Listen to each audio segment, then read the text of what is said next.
When people have children and are not in a relationship with their children's other biological parent anymore, they usually hope to find a partner that will love their kids just as much as they do, and someone that will hopefully get along with the other biological parent as well, especially if they have already established a good co-parenting relationship. They hope to find someone who will care for their child and truly enjoy them being in their lives. They expect to be able to trust them around their kids, especially when they have been in a relationship with them for a long time. One would think that they would be able to trust them and know that they had their child's best interest in mind. But sometimes, what seems right from the outside, we know isn't always right on the inside. Hey guys, I'm Elise. Buckle up, today's a heavy one. This is 10 to Life, and let's dive right in.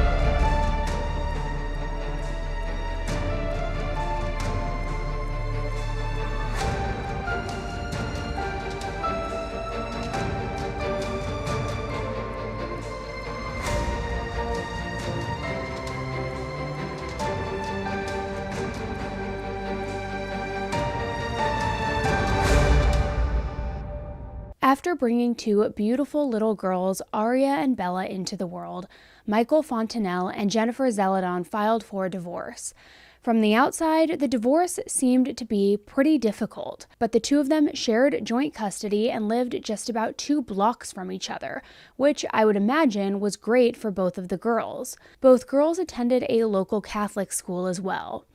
At some point after Michael and Jennifer went their separate ways, Michael began dating a woman named Hannah, and the two of them eventually moved in together.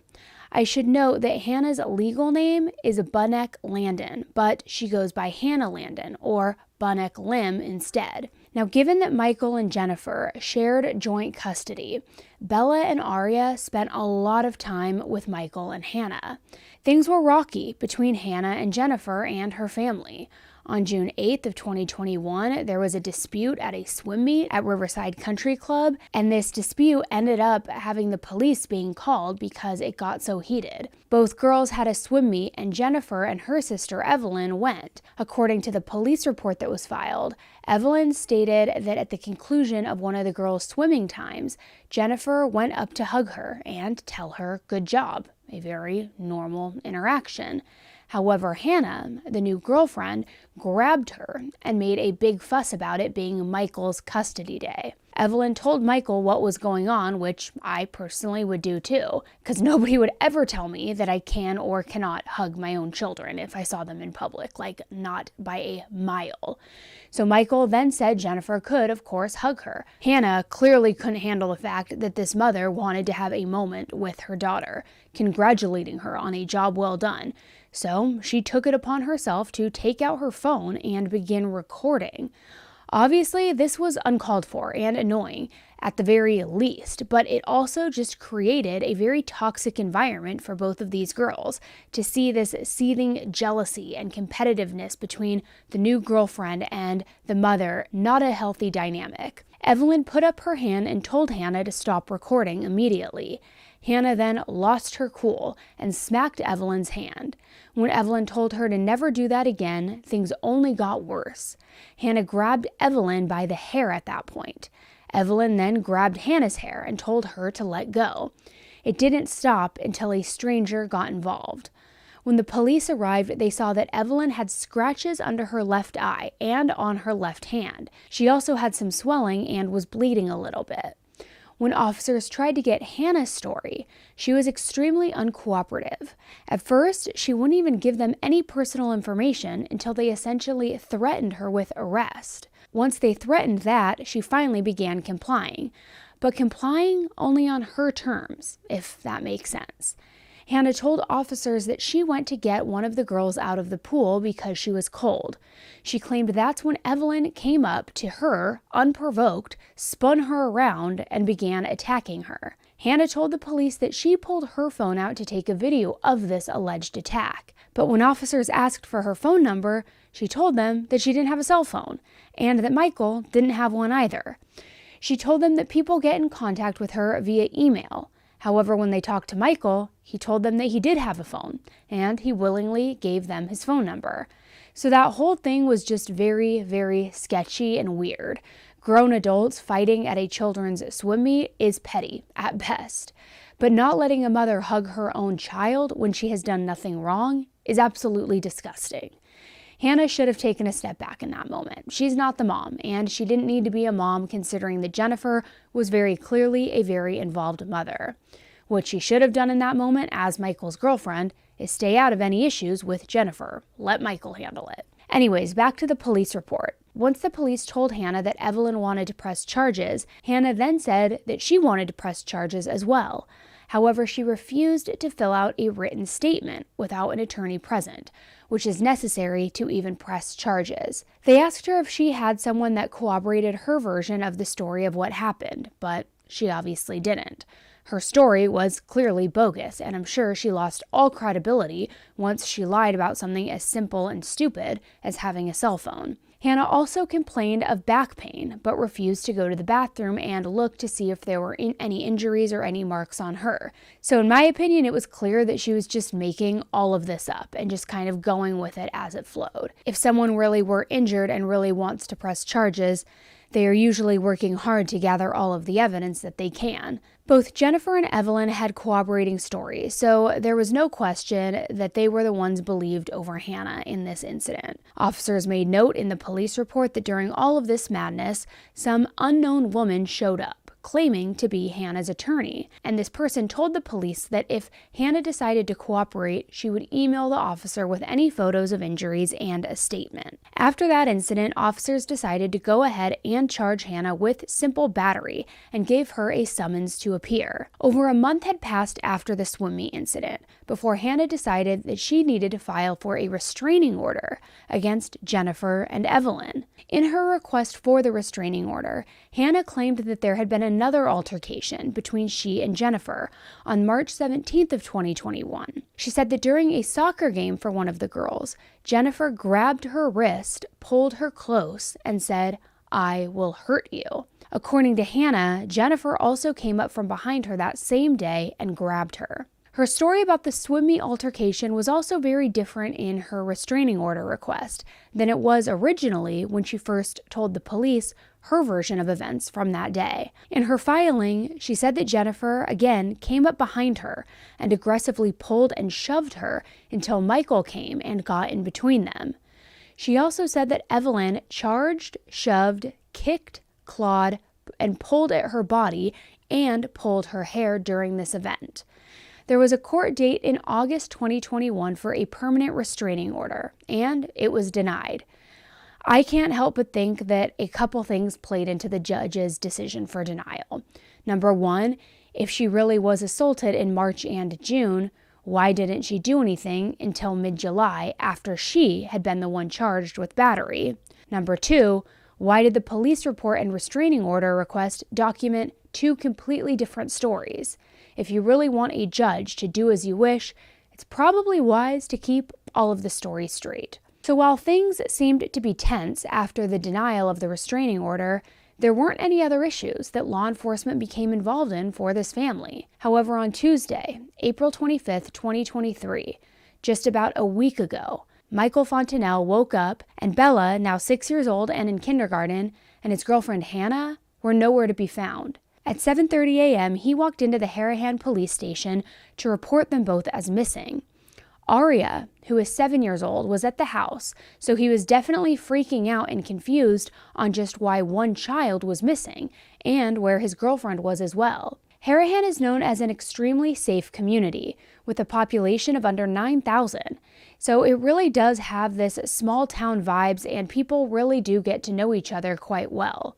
After Michael reported Bella and Hannah as missing, police officers opened a missing persons investigation, and they went to Michael and Hannah's house on Donnellan Drive, where they began searching the neighborhood for both Bella and Hannah. At about 8:30 a.m., officers made their way to Bella's mother's house, Jennifer's house, which was just a few blocks away. They went to her house as part of a routine search. However, when the officers arrived at Jennifer's house and began looking around, they noticed a 10-gallon chlorine bucket that was oddly placed in her front yard.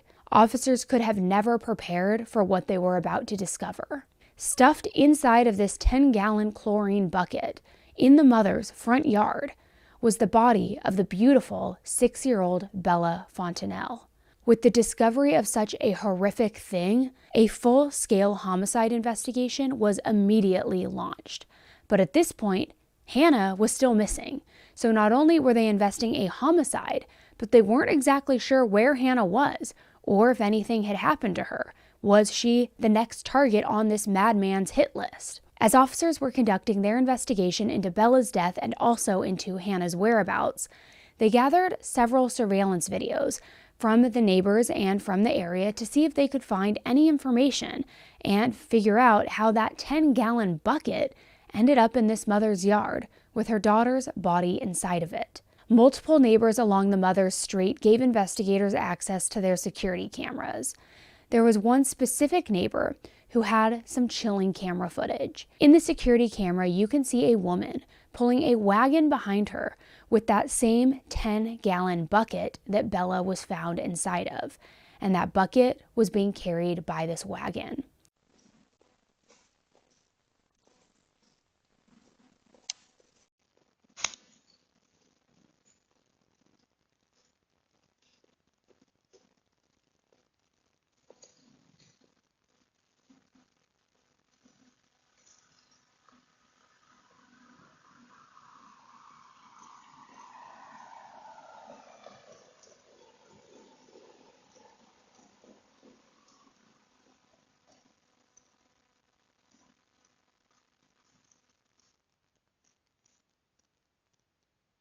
The search for Hannah continued, and it finally ended in the afternoon on Wednesday when they were notified that she was a patient at a local hospital. Authorities have said that Hannah was taken to the hospital by the police for an evaluation after she showed up at the police department after midnight on Wednesday morning.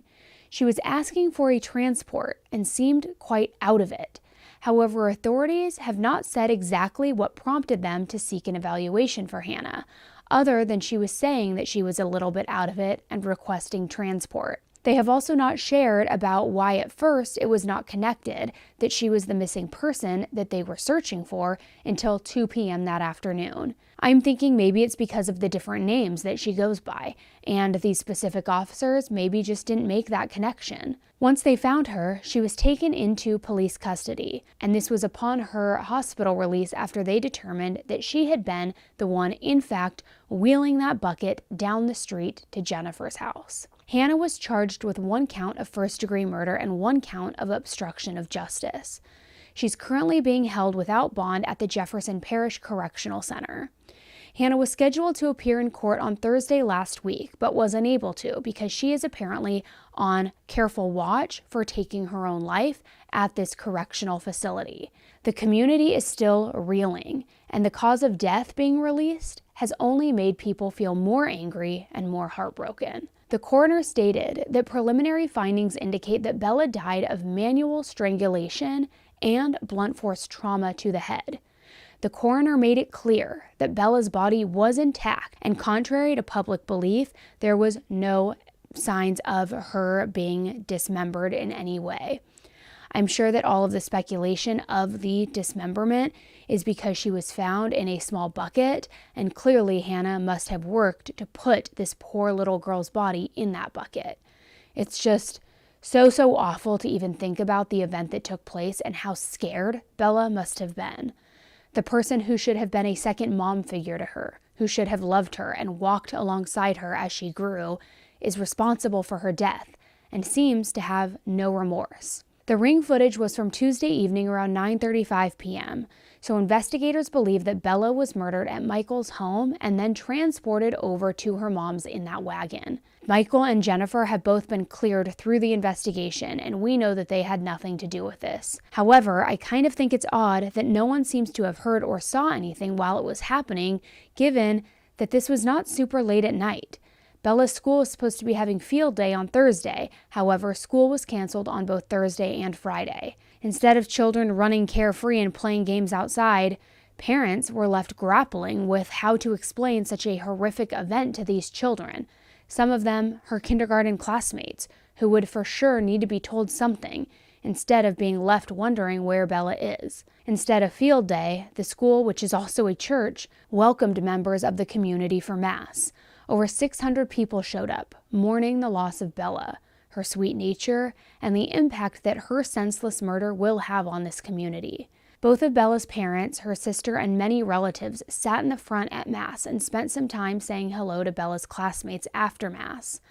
Which, what an incredible family to be able to show up for other kids and their grief while going through the worst pain that anyone could imagine. Bella is being remembered for her sweet smile and the way she loved those around her.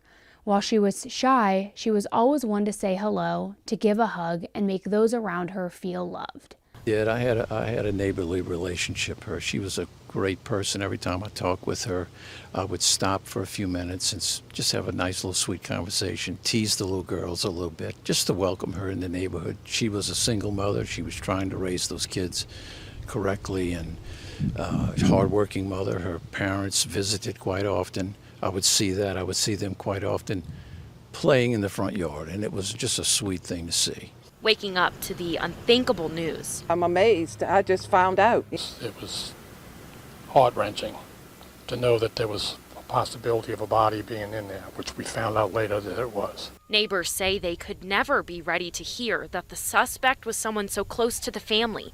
Hannah Landon, the girlfriend of the child's father, who lives around the block. Small community in Harahan. I mean, they've had a murder every 50, 60 years. It just doesn't happen. But it just tells the story of it's the evil and the ugliness of people's hearts these days is everywhere. Filled with anger and grief, the community tries to make sense of the horrific scene. There is no more morality in this world. This is the final generation where people just don't care about anything but themselves. There still has been no motive released in this case. However, based on the history between Hannah and Jennifer, I can't help but think that in some way this may have been some sort of sick revenge plot. Going as far as to put a bucket in Jennifer's yard makes me think that Hannah specifically wanted Jennifer to be the one to find Bella. It is sickening, heartless, and mind-blowing that that level of evil exists in this world. What a complete monster. And honestly, this case as a whole reminds me of the Letitia Stout case, which has been in an ongoing trial over the past few weeks. Two women with the father of these innocent children who can't control themselves and hurt those babies with no compassion and no remorse. In Louisiana, where this case takes place, first-degree murder is punishable by the death sentence. While this case is still under investigation at this time, I'm going to be keeping a close eye on it, as I'm sure a lot of details will be coming out in the coming weeks and months. My hope is that justice will be served for Bella, and that her memory will live on forever, and her family is able to heal after such a senseless, evil tragedy took her from them. And Hannah, what a just complete sick and deranged monster.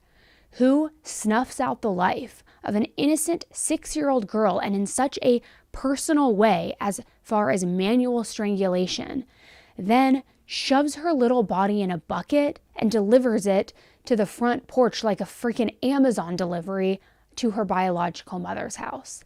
Thank God her mother did not open that door and discover that bucket before the police did, because as haunting and as evil as this was, and how she will never get her daughter back and get this memory that's probably etched in her mind out of her mind.